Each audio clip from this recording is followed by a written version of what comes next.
할렐루야. 네, 오늘도 은혜 주실 우리 주님을 찬양합니다. 오늘 말씀은 당신은 어떤 향기를 가졌는가, 이 제목으로 여러분과 함께 은혜 나누기를 원합니다. 여러분, 사람마다 독특한 그 사람의 체취가 있습니다. 좋게 말하면 향기고 나쁘게 말하면 냄새입니다. 이 향기는 그 사람이 가지고 있는 삶의 연륜, 그 사람의 깊이를 드러내는 것이다 라고 할 수 있습니다. 가령 바다에서 비바람과 파도와 싸우면서 고기를 잡는 어부 곁에는 어쩔 수 없이 바다의 짠내와 생선 비린내가 날 겁니다. 열심히 땡볕에서 일을 하는 농부의 곁에 다가가면 흙냄새가 납니다. 그리고 열심히 가정에서 소뚜껑 운전을 하시는 우리 주부 구단들 옆에 가면 음식 냄새가 잔뜩 날 수밖에 없습니다. 현장에서 열심히 일하시는 분들 옆에는 땀 냄새, 기름 냄새가 배어 있습니다. 그만큼 인생을 열심히 살고 수고하고 노력한다는 그런 의미일 것입니다. 하나님 우리 사람에게 오감각을 선물로 주셨는데 그 중에서 냄새를 맡는 후각이라 하는 기능도 굉장히 중요한 것입니다. 그리고 또 좋은 향기 나는 냄새는 굉장히 우리의 삶을 신선하게 만들어줍니다. 어떤 분이 이렇게 실험을 했는데 실험용 쥐에다가 전기를 계속 줘서 자극을 줘서 스트레스를 엄청나게 받게 했습니다. 그리고는 투명한 그 상자에다가 집어넣는데 두 군데로 나눠 놓고 한쪽에는 굉장히 향이 좋은 꽃을 담은 꽃병을 거기다가 같이 넣어놨습니다. 스트레스를 이빠이 받았던 그 실험용 쥐가 1시간쯤 지나니까 곧 평안해지면서 금방 잠이 들더래요. 그런데 스트레스 받은 그 쥐 상자 가운데 아무것도 넣지 않던 그 상자에 있었던 쥐들은 1시간, 2시간이 지나도 잠을 자지 못하고 계속 이리저리 왔다 갔다 하면서 굉장히 산만하게 활동을 하더라는 거죠. 굉장히 향이 좋은 꽃이 우리의 스트레스를 이렇게 확 내려준다는 겁니다. 열대 과일 중에 과일의 여왕으로 불리는 과일이 있는데요. 두리안입니다. 두리안. 여러분 두리안 먹어보셨나요? 저는 개인적으로 두리안을 굉장히 좋아합니다. 근데 좀 되게 비싸요. 맛이 굉장히 있습니다. 제 입장에서 하는 말입니다. 근데 저 두리안이 굉장히 독특한 향을 가지고 있습니다. 그래서 두리안을 좋아하는 사람은 저 향이 굉장히 좋은데 저를 굉장히 싫어하는 사람은 딱 이렇게 표현합니다. 죄송합니다. 이게 강단용은 아닙니다. 똥 냄새가 난답니다. 그래서 두리안을 가져오면 기급합니다. 특히 저거 한 방에다가 한 하루 종일만 묵혀놓으면 냄새가 장난이 아닙니다. 그래서 웬만한 열대지방에 가면 호텔 반입 금지로 할 만큼 두리안이 가지고 향이 굉장히 강해요. 또 중국 사람이 좋아하는 채소 중에 시향차이라는 것이 있습니다. 우리나라 쑥갓과 좀 비슷하게 생겼는데요. 중국 사람들이 이 시향차이를 굉장히 좋아합니다. 그래서 웬만한 음식에 다 이 시향차이를 막 듬뿍 넣습니다. 국수 먹을 때도 찌개 끓일 때도 막 넣어요. 딱 입에 딱 넣으면 동시에 한 7가지 향이 납니다. 그래서 굉장히 묘한데 저는 이 시향차이를 먹으니까 시향차이가 굉장히 맛있더라고요. 근데 단기 선교 갔던 우리 청년들 하는 말이 목사님 행주 삶은 냄새 나요. 그래가지고 먹으면 다 기급할 정도로 향이 굉장히 독특합니다. 이 향이 굉장히 누군가에게는 굉장히 스트레스를 이완시켜주는 역할을 하기도 하고 또 누군가를 굉장히 불쾌하게 만들어주기도 합니다. 저는 개인적으로는 좀 이렇게 비염이 약간 있어서 냄새를 되게 잘 맡는 편은 아닌데 신앙생활 오래 하다 보니까 사람들을 볼 때마다 그 사람이 가지고 있는 독특한 그 사람의 향기는 잘 맡을 수 있어요. 그래서 이거는 아무개 집사님 냄새다. 이거는 우리 권사님 냄새다. 사람마다 좋아하는 옷 스타일도 있잖아요. 어쩌다 저희들 이렇게 무슨 아울렛이나 이런 옷 사러 가서 딱 보면 저건 누구 집사님 스타일 옷이네. 저건 누구 스타일 옷이네. 제가 사진 않죠. 제 스타일이 아니니까. 그냥 그 사람이 가지고 있는 독특한 향기죠. 마찬가지로 예수님을 믿는 하나님의 사람들, 예수님을 믿는 그 향기가 그의 삶을 통해서 드러나는 것이 정상입니다. 바깥에 있는 사람들이 혹은 여러분을 잘 아는 사람들이 아무개 집사님, 누구 권사님, 아무개 목사님 하면 그분은 그런 향기가 나는 분이다 라고 떠올리면 우리 굉장히 신앙생활을 잘하고 있는 건지도 몰라요. 근데 누군가를 딱 떠올리면 그 인간 사람도 아니에요. 뭔가 불편해지고 그 사람 가까우면 술 냄새 난다. 이러면 곤란하겠죠.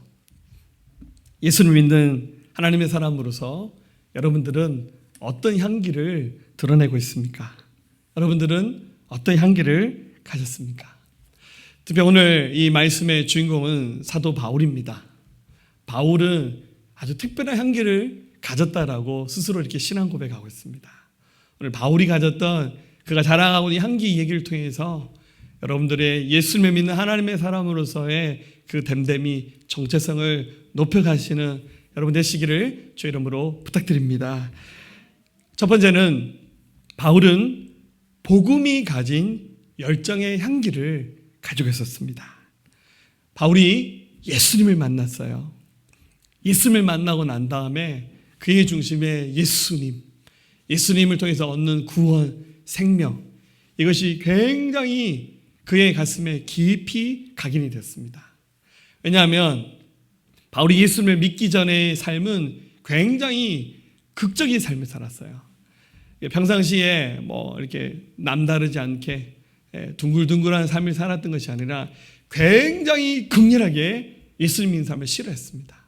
핍박하고 박해하고 그 스토리를 잘 아시겠지만 예수쟁이들을 만나면 막 길을 쓰고 반대하고, 특히 예루살렘 교회 7 집사 중에 한 분이었던 스데반이 복음 전하다가 사람들이 길을 막고는 그 자리에서 이런 짱돌을 들어서 막 던져서 스데반 집사님 맞아서 얼굴이 깨지고 몸이 부서지면서 그 자리에서 목숨을 잃은 순교를 하는 순간에 그 자리에서 잘 죽었다고 박수쳤던 사람이 바울이었습니다.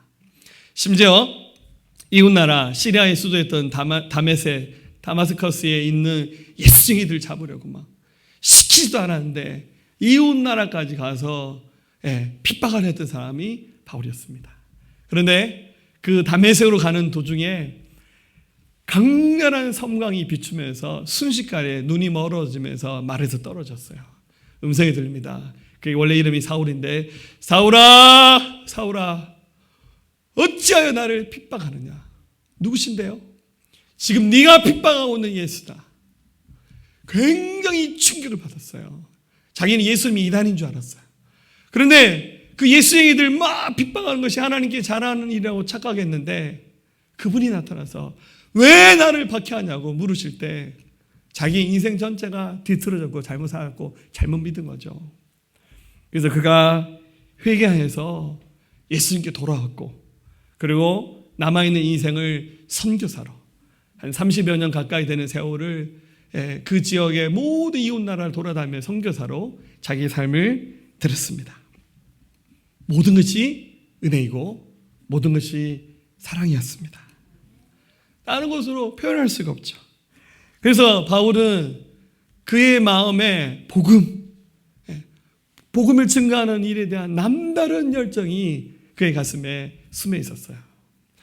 자, 성경에 바울의 그 전도하는 동안 있었던 수많은 이야기들이 많이 소개되는데 오늘 본문에서도 바울이 얼마나 복음 때문에 땀을 흘렸는지를 엿볼 수 있는 한 가지 에피소드가 소개되고 있는데, 바울이 복음을 전할 때 주로 소아시아 지방으로 복음을 많이 전하러 갔어요. 지도를 잠깐 보여주시면 소아시아가 이제 지금의 터키로 불려지는 땅이죠. 소아시아에서 여러분 보시는 쪽으로 왼쪽으로 넘어가면 그리스입니다. 그리스 그 이쪽의 나라들을 유럽이라 부르죠. 바울이 이게 복음을 전하다가 나중에 이 터키에서 그리스로 넘어가서 복음을 전했는데 그 중에 많은 제자를 낳았는데 그 중에 한 사람이 디도라는 제자를 낳습니다. 나이도 아들뻘이어서 그 신실한 형제를 자기의 양아들로 삼아서 키웠죠. 오늘 본문에는 어떤 배경이 있냐면 바울이 그 고린도라고 하는 도시, 여러분들 그리스 한참 아래에 있죠. 저기에다가 성경을 보냅니다. 이게 서신형식 보였는데 그게 이제 고린도 전서라는 성경이고, 그리고 두 번째 기록된 성경이 지금 읽었던 이 본문 고린도후서라는 성경입니다. 근데 이 사이에 성경에는 들어와 있지 않고 그리고 지금은 전해지지 않지만 또 하나의 서신이 있다고 이렇게 전하고 있습니다. 이것을 바로 눈물로 쓴 편지라고 불려진 서신인데 이 서신을 바울이 누구에게 신부하냐면 디도에게, 디도야 네가 가서, 내가 지금 고린도 교회에 갈 수 있는 상황이 안 되니까 이 편지를 고린도 교회에 꼭 전해다. 가서 그곳에서 이 편지를 받고 일어나는 하나님 역사를 그걸 잘 정리해서 내게 좀 전해달라고. 그리고 우리 만나는데 어디서 만나냐면 드로아에서 만나자. 여러분들 그리스 저 아래에 있는 고린도에서 드로아까지 오려면 이 에게라 불려주는 바다를 건너오든지 육지로 하려면 위쪽으로 쭉 올라와서 마게도냐 지방에서 빌립보, 네아폴리를 거쳐서 드로아로 와야 돼요. 굉장히 긴 거리입니다. 지금이야 비행기가 있고 KTX도 있고 버스도 있고 가능하지만 저 다 걸어야 되는 거리예요. 그래서 바울이 드로아에서 만나자.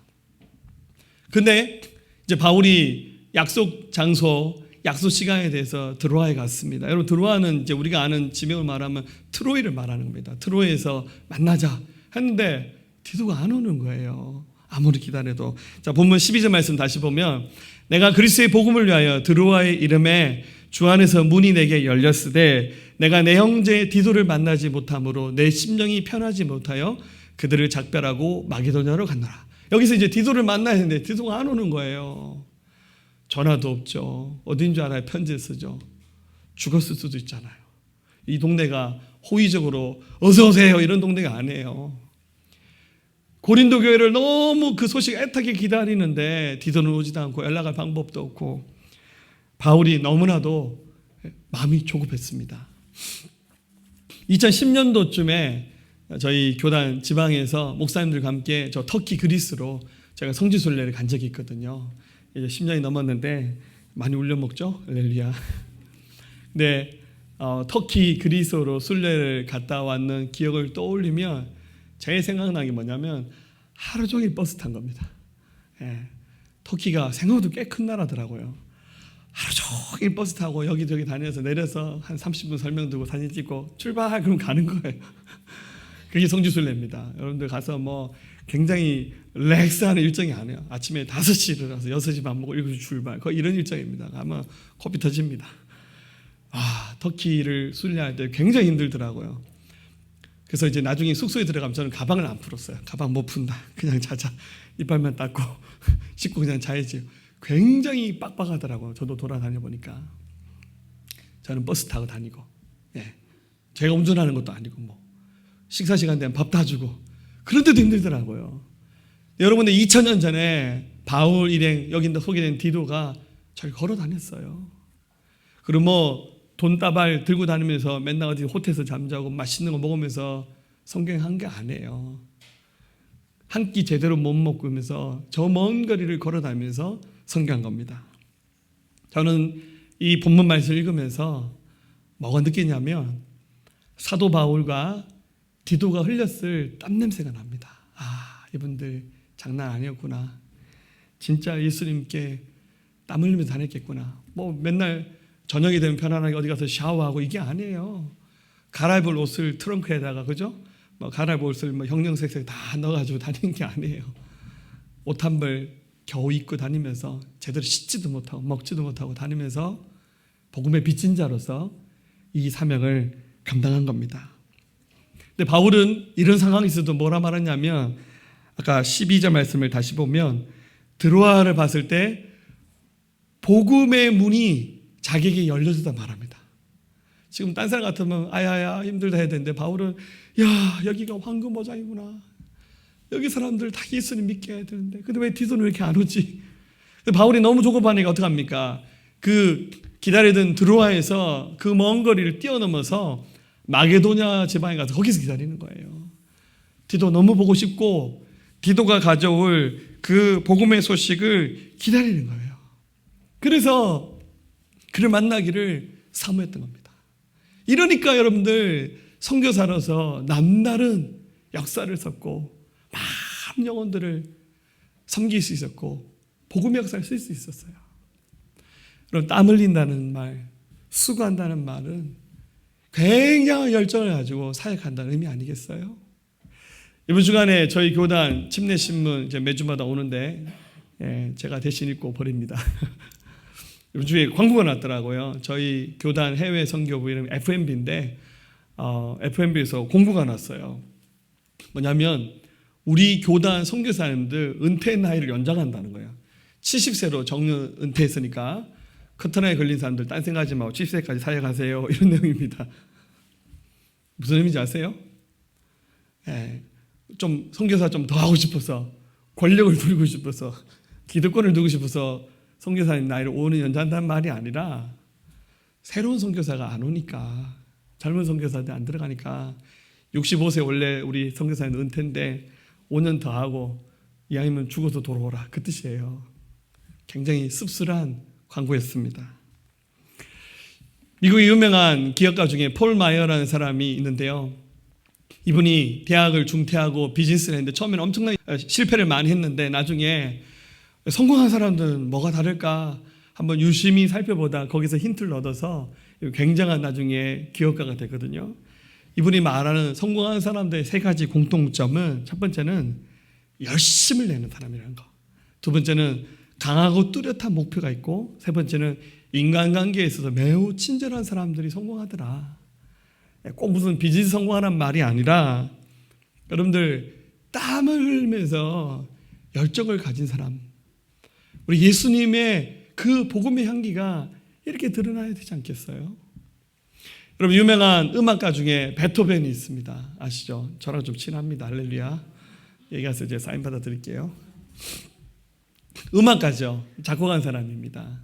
아이러니하게 베토벤은 인생의 중반 이후에 청각을 잃어버렸어요. 음악하는 사람이 소리가 안 들려요. 여러분 피아노를 치면 제가 1부 때도 했는데 안 웃더라고요. 도, 미, 솔, 도 이렇게 가야 되잖아요. 안 들리는데 근데 정말 아이러니한 것은 베토벤이 귀가 안 들렸지만 청각을 잃어버리고 난 다음에 더 아름다운 곡들을 썼어요. 기록에 하면 곡을 쓸 때 적어도 12번 이상 악보를 그리고는 그 악보를 찢어버리고 다시 쓰고 비록 들리지 않지만 들리는 음으로 생각하고 곡을 쓴 거예요. 유명한 음악가 하이든 같은 경우는 불후의 명곡을 썼는데 천지창조라는 곡을 썼죠. 이 곡을 썼을 때 나이가 66세였답니다. 적지 않은 나이인데 이 곡을 쓸 때 하이든은 악보를 800번 그렸답니다. 그리고 찢어버리고 유명한 예술가이자 화가였던 레오나르도 다빈치 같은 경우는 최후의 만찬, 예수님과 12제자들이 딱 앉아서 이렇게 식사하는 그 그림 여러분 아시죠? 레오나르도 다빈치가 이 그림을 그리는데 8년이 걸렸고요.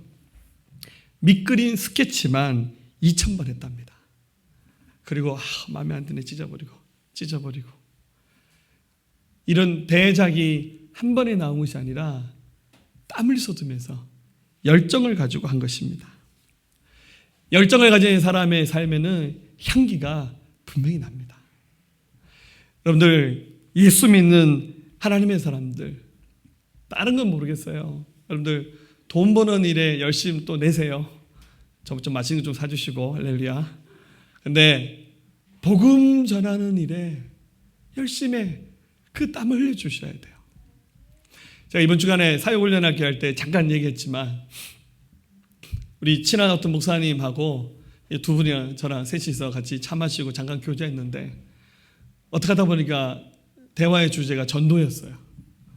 목사님 두 분이 하는 말이 전도 안 된다 이거였어요. 그래서 속으로 이 양반 전도는 해보고 저런 얘기 하나?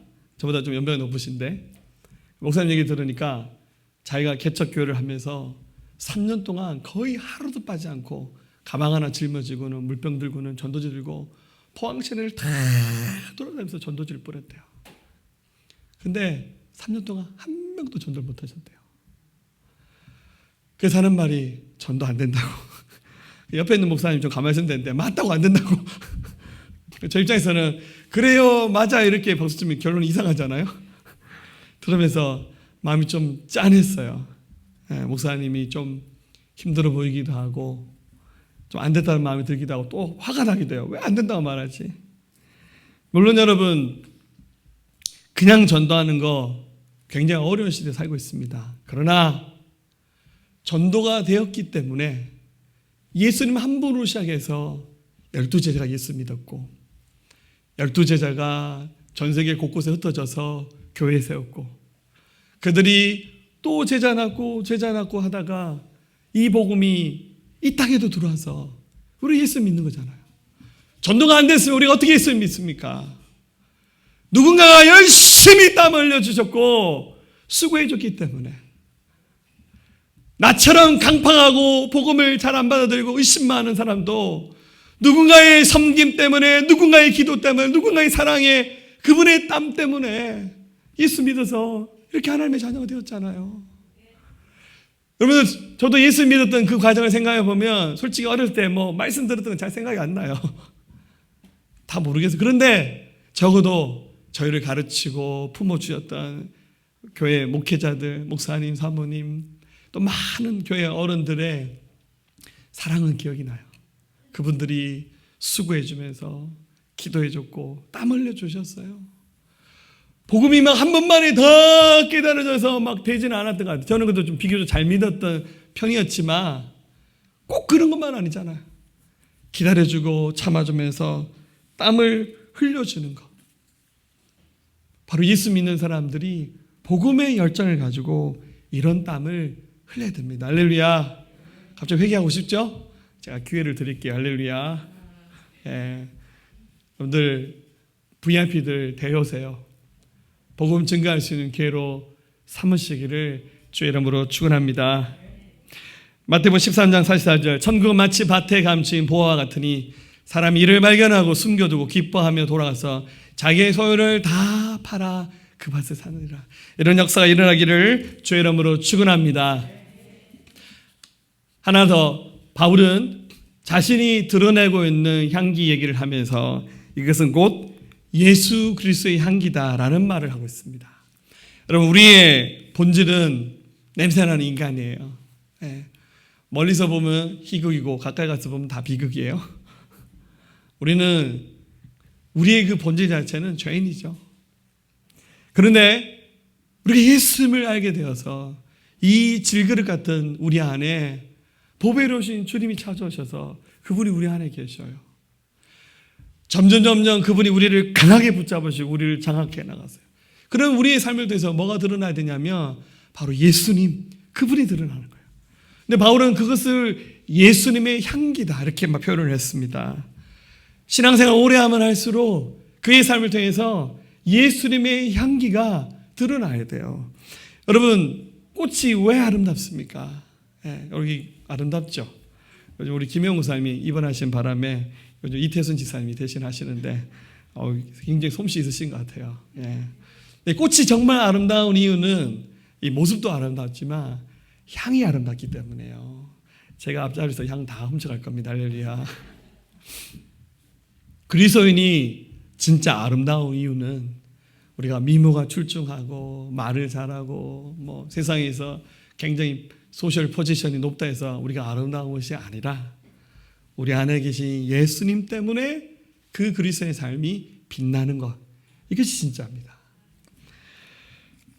바울은 이렇게 고백했습니다. 14절 항상 우리를 그리스도 안에서 이기게 하시고 우리로 말미암아 각처에서 그리스도를 아는 냄새를 나타내신 하나님께 감사하노라. 바울이 지나가니까 그의 삶의 행적을 통해서 막 많은 사람들이 예수님께 돌아오고 예수님께 인생을 변화시키고 굴복시키는 거예요. 그래서 우리를 통하여서 각처에서 예수님을 알게 하는 향기를 나타내신 하나님께 감사하다고.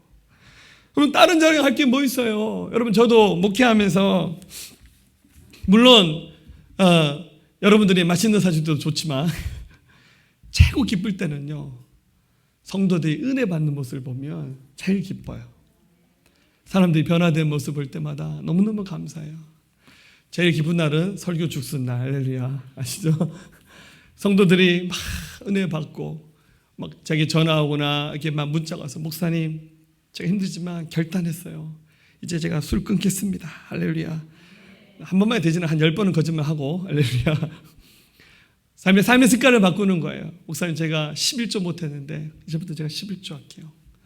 목사님, 제가 주일 성수 못하고 반쪽짜리 신앙생활이 한데 이제 제가 결단할게요.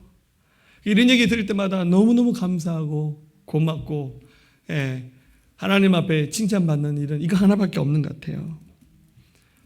바울이 예수님의 한계를 드러내는 선한 영향력인 삶을 살았기 때문에 이것이 가능한 것이었잖아요. 근데 평생 예수님 믿고 신앙생활 했지만 나를 통해서 예수님 믿는 사람이 한 명도 없다. 그럼 그거는 좀 뭔가 문제 있는 거 아니겠습니까? 예수님의 향기를 못 보여주고 그냥 인간 냄새만 나게 해주는 거예요. 그래서 주변 사람 여러분 볼 때마다 아무개 집사님, 장로님, 권사님 정말 저분은 예수님 같은 분이다 이러면 굉장히 잘하고 있는데 아무 누구에 떠들면 어이구 저 사람 보기 싫어서 교회 가기 싫다. 그러면 우리 굉장히 잘못하고 있는 거잖아요. 사실 오늘 이 본문 말씀은 하나의 배경도 있는데요. 당시 로마는 전쟁을 하고 난 다음에 장군과 그의 군대가 이렇게 시내로 들어오면 개선 행렬을 합니다. 개선 행렬을 하고 난 다음에 로마에 가면 카피톨리루스라는 산인데 거기에 주피터 신전이 있습니다. 거기 올라가서 전쟁에 승리하고 온 그 장군은 그 신전 앞에 제단에다가 향을 피웁니다. 이 향을 이렇게 무슨 우리가 아는 조그만 향이 아니라 굉장한 향이 나는 것들을 그 제단에 태우는데 그 냄새가 로마 시내 전체를 감싸는 거예요. 한번 그림 볼까요? 근데 저런 향이 저 도시 전체를 덮어버리는 거예요. 그래서 혹시 그 군대의 개선 행렬을 못 봤던 사람도 향기를 맡으면서 우리 군대가 전쟁에서 이기고 돌아왔나 보다 그러는 거예요. 그런데 저 향을 나는 여러 재료를 태우겠죠. 거기서 또 하나 하는 것이 있습니다. 전쟁에서 끌고 온 포로들 상대방의 적장을 데려와서 그 신전 위에서 목을 치는 거예요. 그러면 그 피냄새가 얼마나 강했든지 저 향기와 함께 피냄새 같이 진동하는 거예요. 약간 뻥을 보태는 거죠. 그래서 말하기를 16절에 이 사람에게는 사망으로부터 사망에 이르는 냄새요. 저 사람에게는 생명으로부터 생명에 이르는 냄새라. 누가 이 일을 감당하리요. 그 냄새 속에는 승리의 기쁨의 냄새도 있지만 상대방 적의 목을 치는 피냄새도 같이 있는 거예요. 복음이 받아들인 사람에게는 생명의 길이 되고 받아들이지 않은 사람들에게는 주님 오신 날이 심판의 날이 되는 거예요.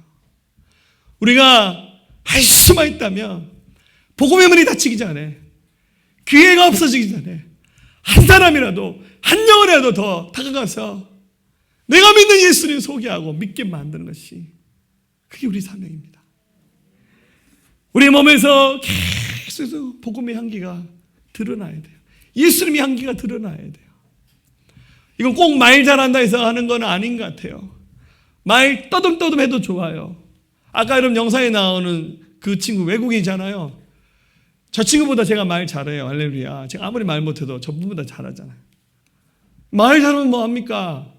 성경 말씀 많이 알고 있으면 뭐합니까? 안 하는데 향기를 드러내지 못하는데 주님 앞에 책망받을 수밖에 없다는 사실을 기억하셔야 됩니다. 17절에 우리는 수많은 사람들처럼 하나님의 말씀을 혼잡하게 하지 아니하고 곧 순전함으로 하나님께 받은 것 같이 하나님 앞에서와 그리스도 안에서 말하노라. 복음 어렵게 전할 필요가 없어요. 쉽고 분명하게 그러나 가볍지 않도록 복음을 증거하는 거예요. 내가 만난 예수님, 십자가에서 죽으신 주님, 부활하신 주님을 그대로 증거하는 것이 그래서 향기를 드러내는 우리의 믿음의 삶이 되었으면 좋겠습니다. 여러분들은 어떤 향기를 가지고 있습니까? 저 옆에는 오면 땀 냄새가 납니다. 가까이 오지 마세요. 땀 냄새는 박수 쳐줘야 만한 냄새인 것 같아요. 열심히 일한다는 뜻 아니겠습니까?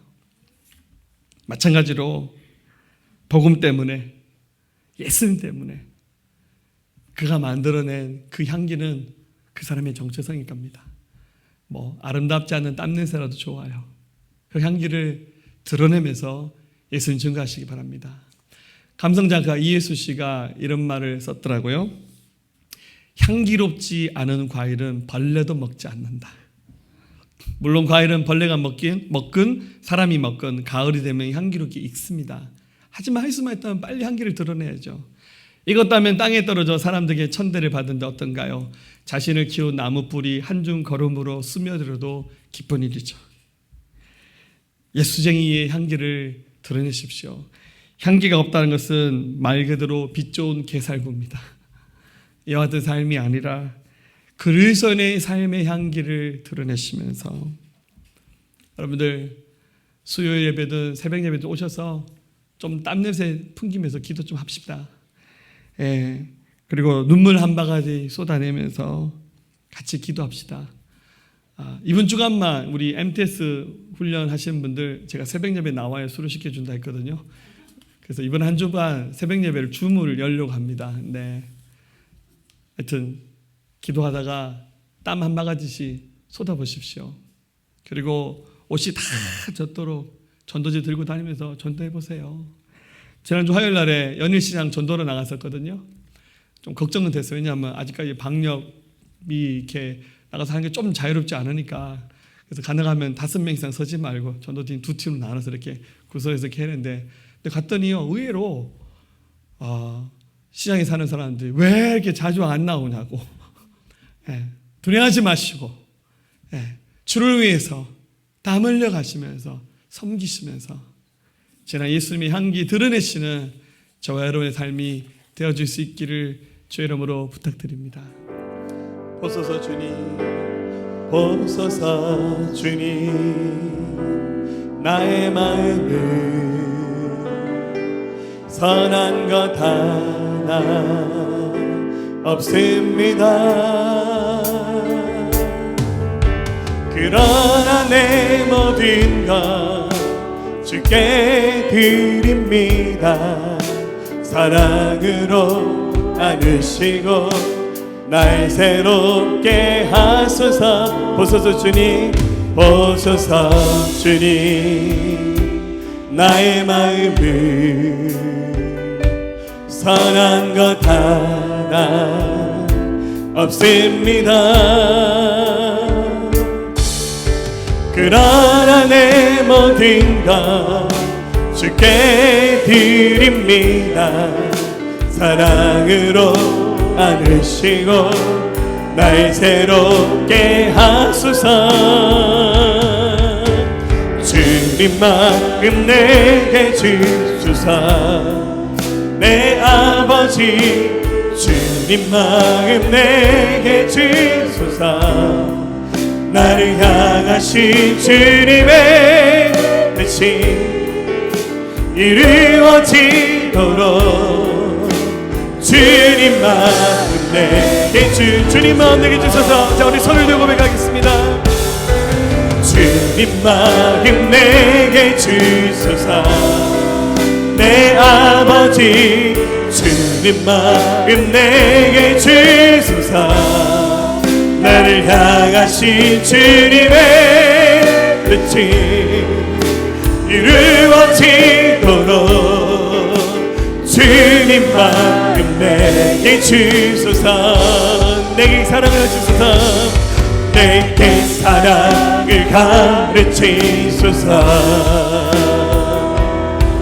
당신의 마음으로 용서하게 하소서. 주의 성령 내게 채우사 주의 길 가게 하소서. 주님 당신 마음 주소서. 주의 성령 내게 채우사 주의 성령 내게 채우사 주의 길 가게 하소서. 주님 당신 마음 주소서. 주님 마음 내게 주소서. 주님 마음 내게 주소서. 내 아버지 주님 마음 내게 주소서. 나를 향하신 주님의 뜻이 이루어지도록 주님 마음 내게 주소서. 아멘. 기도합시다. 하나님 감사합니다. 우리에게 생명의 은혜를 주셨습니다. 이 복음이 나만을 위한 것이 아닌 줄 믿습니다. 전하는 자가 없는데 어찌 영원히 돌아올 수 있겠습니까? 하나님, 세상을 향하여서 복음의 열정을 가지고 땀을 흘린 자 되게 하여 주시옵소서. 우리의 삶을 통해서 예수님이 드러나기 원합니다. 예수님의 연기가 드러나게 하여 주시옵소서. 하나님, 우리 새생명교회를 통해서 남아있는 영혼들을 하나님께 인도하는 사명 감당할 수 있도록 주여 도우시고 역사하여 주시옵소서. 오직 주님만 사랑하고 세상에 향한 욕심과 세상의 어떤 걸 향한 동경하는 마음들 버리게 하시고 오직 복음과 주의 나라를 선신된 믿음의 사람들 되게 도와주시옵소서. 감사합니다.